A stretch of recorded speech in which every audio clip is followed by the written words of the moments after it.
So today we're going to be talking about our first topic for the second chemistry midterm, which is Lewis structures.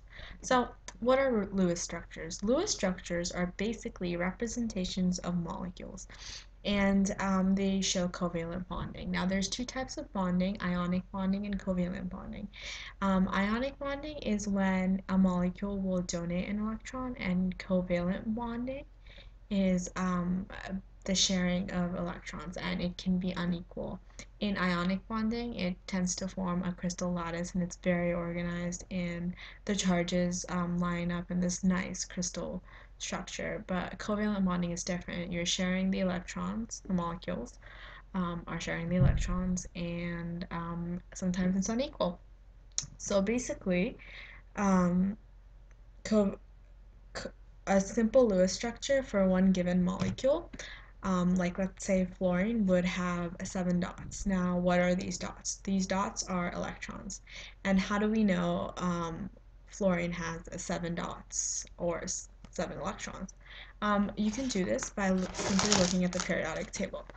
So here's a copy of the periodic table. All the alkali earth metals, which are right here, so where my finger is going, alkali metals, sorry, all the alkali metals have a +1 charge, and that also means they have one valence electron. The alkali earth metals, group 2, has 2 valence electrons.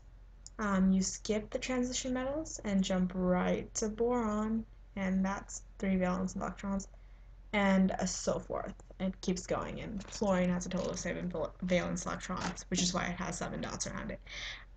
Some simple Lewis structures I can show you right here. Let's see. Let's see how all of them have dots around them. Um, and basically, the goal of making a Lewis structure is one of the goals is to fill octets, and that's why the atoms are bonding in the first place, is because they want to attain noble gas configuration and have full subshells of 8 electrons. And um, yeah, so moving on, the octet rule. That leads me to the octet rule. The octet rule basically says that any molecule binding must have 8 electrons. If any given Lewis structure, a molecule doesn't have 8 electrons, then it's not happy because it's not an octet, it's not stable, and it's still reactive. So most molecules are bonding for noble gas configuration, and noble gas configuration is achieved through the octet rule, which states that each molecule must have 8 electrons to be satisfied, stable, and happy. Um, so the next topic are rules for Lewis structures. Now, the halogens, which is the group with fluorine in it, tends to go at the end of the structure, and this is because halogens have 1 electron deficiency. They need 1 electron to fulfill the octet rule. Um, so they like to be at the ends and form single bonds with the other atoms and molecules involved in the reaction. Um, Carbon, on the other hand, has 4 valence electrons because it's in group 4, and thus it likes to be in the middle. And by doing so, um, it doesn't necessarily have to form 4 single bonds. It can form a triple bond and a single bond, or it can form a double bond and 2 single bonds. In any case, carbon likes to have 4 bonds around it, and thus it likes to be in the center. Other atoms that like to be in the center are oxygen, nitrogen, phosphorus, boron, and sulfur. And the interesting thing about nitrogen is it likes to have 3 bonds and a lone pair, and it could do this through 3 single bonds and a lone pair, or a double bond, a single bond, and a lone pair. But it likes to have a lone pair because if it does form 4 bonds, it has a positive charge, and we don't really like formal charges when we do Lewis structures, so nitrogen really likes the 3 bond, 1 lone pair um, configuration. Sorry, not configuration, structure. And oxygen likes to form two bonds, and these can be single bonds or double bonds. And it likes to form, be in the center, near the center, and form these single and double bonds. Moving on, the next rule is the formal charges. And what are formal charges? So formal charges is basically a count of how many electrons and atoms. So when you're bonding two electrons in a Lewis structure, you want to ask how many electrons am I starting off with and how many electrons am I ending with. So in my example, I did a Lewis structure for HCN, which you can see right here. And you notice that there's a single bond between hydrogen and carbon and a double bond between carbon and nitrogen. And you see that nice little lone pair on nitrogen. Um, so basically, sorry, a triple bond, not a double bond, a triple bond on carbon and nitrogen. And thus you could see the three lines and the lone pair, because nitrogen likes to form three bonds in a lone pair. But anyways, so formal charges, how do I calculate that? Well, before I drew my Lewis structure for HCN, I calculated the total number of electrons, and I did this by looking at my periodic table and counting up how many electrons I had for each atom. Hydrogen had 1, carbon has 4, and nitrogen has 5. And that gives me a total of 10 electrons. Now, when I draw my Lewis structure, I look around it to see how many electrons each individual atom owns. Hydrogen owns 1 electron. It started out with 1 electron, so thus there's no change in electron number, so there's no charge and we're happy. Carbon started out with 4 electrons, and it also owns 4 electrons from its 4 bonds, so there's no change there either. And nitrogen has 3 bonds and 1 lone pair, meaning it owns 5 electrons, just like it started out with. So all the 3 molecules involved in bonding each have no formal charge, and that means that we're good. It's a good Lewis structure. No formal charges is good. You always want to draw a Lewis structure with the least amount of formal charge. And you're wondering what would a case look like with formal charge. So let's say in a given Lewis structure, carbon had 5 electrons instead of 4. Well, that would be a formal charge of -1. And that is because carbon started off with 4 electrons and now has 5, so that makes it -1. Now, if carbon had 3 electrons instead of 4, it would be plus, formal charge of plus. So that would be a formal charge of +1. And you want to make sure if you have formal charges, they cancel out, because in HCN, there is no formal charge. But for example, in carbon monoxide, there's a triple bond between carbon and oxygen, and the oxygen is positive and the carbon is negative, but that's still a viable Lewis structure because the charges are canceling out. So that's that on formal charges. Moving on, the next topic is multiple bonds. Multiple bonds basically means double bonds and triple bonds. So what's the difference between a single, double, and a triple bond? A single bond is when 2 electrons are being shared, and it's one line. A double bond looks like an equal sign, and it's when 4 electrons are being shared.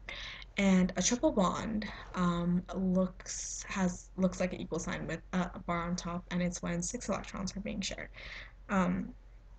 So that's that. And so you do that when your single bonds are not sufficient for satisfying the octet rules. So you make one molecule form a double bond with another. And an example of this is NO2 minus. And this is the perfect time to get into resonance too, because not only does NO2 have a double bond, but it has a resonance structure. Now you're wondering, what in the hell is a resonance structure? So a resonance is basically variations of the same molecule. So there's something called a resonance hybrid that you draw when you have resonance structures, and a resonance hybrid is the average of all the structures.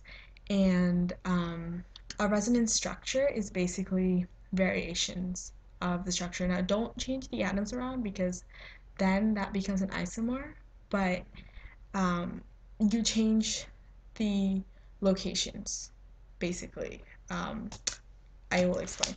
So visually, this will make more sense.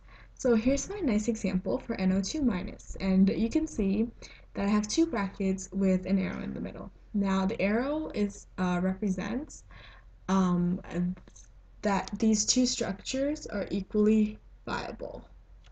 And these are just variations of the same structure. So earlier I talked to you about the resonance hybrid. That's right here.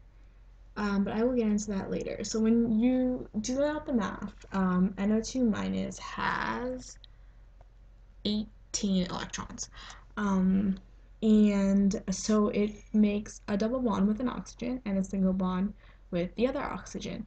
Now, who's to say that one oxygen is more likely to get the double bond than the other? They're both the same molecule.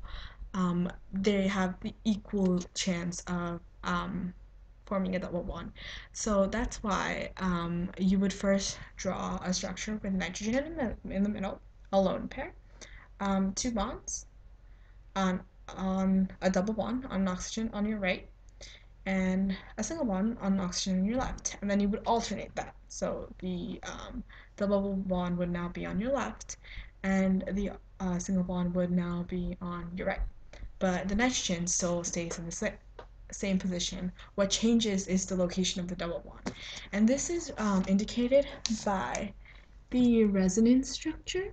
And you can see that the resonance structure basically has two single bonds, from nitrogen to oxygen, but with dots above it, and that basically indicates that the double bond can form in either of these places. And it has this weird squiggly line S minus, which basically means a negative formal charge, because as you remember, NO2 minus has a -1 charge, so that formal charge has to be present somewhere in the Lewis structure, and it just so happens it's present on the oxygen that's single bonded.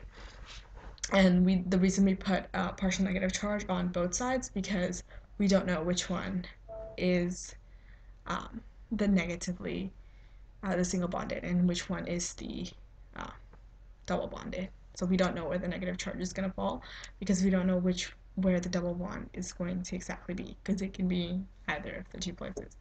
Once again, moving on, there's something called free radicals. Free radicals are basically when you have an uneven number of electrons, and this leads to a transient and not stable stage. They're not really common, and the more electronegative of the two atoms usually ends up being the one that has the more electrons. So in this example, I did NO, which has 11 electrons, and you can see NO right here, and you can see a double bond with 3 electrons around nitrogen and 4 electrons around oxygen. And the reason nitrogen gets 3 electrons and it doesn't fulfill the octet role is because oxygen is more electronegative. So it's hogging more of the electrons. So oxygen is hogging more of the electrons because it is more electronegative. And that's why nitrogen doesn't fulfill the octet rule and it has 3 electrons around it, because giving it 3 electrons means that it will have no formal charge, um, because it owns 5 electrons, instead of making the awkward lone electron on oxygen, which would give you a Lewis structure with formal charge, and that's something you definitely want to avoid. And moving on, electronegativity, which is something I was mentioning earlier. Now, electronegativity is just the measure of electron affinity, which is a fancy way of saying who can attract more electrons. And electronegativity increases going from left to right, and it increases going up. That's the term for it. And halogens obviously have the highest electronegativity. Also, the last topic, polarity, just quickly, a symmetrical Lewis structure means that it's nonpolar, and a non-symmetrical Lewis structure means it's polar. But a symmetrical Lewis structure could also have polar bonds, even though it's a non-polar molecule. In the case of CH2Cl2, where the Cl's two Cl's are pulling more than the hydrogens are, so obviously there's a dipole moment. And polarity is represented by this, which just is an arrow, a hashed arrow, with the positive end here and the negative end here. It just means the negativity is going that way. So this is all about the first topic, Lewis structures, and yeah. Thank you.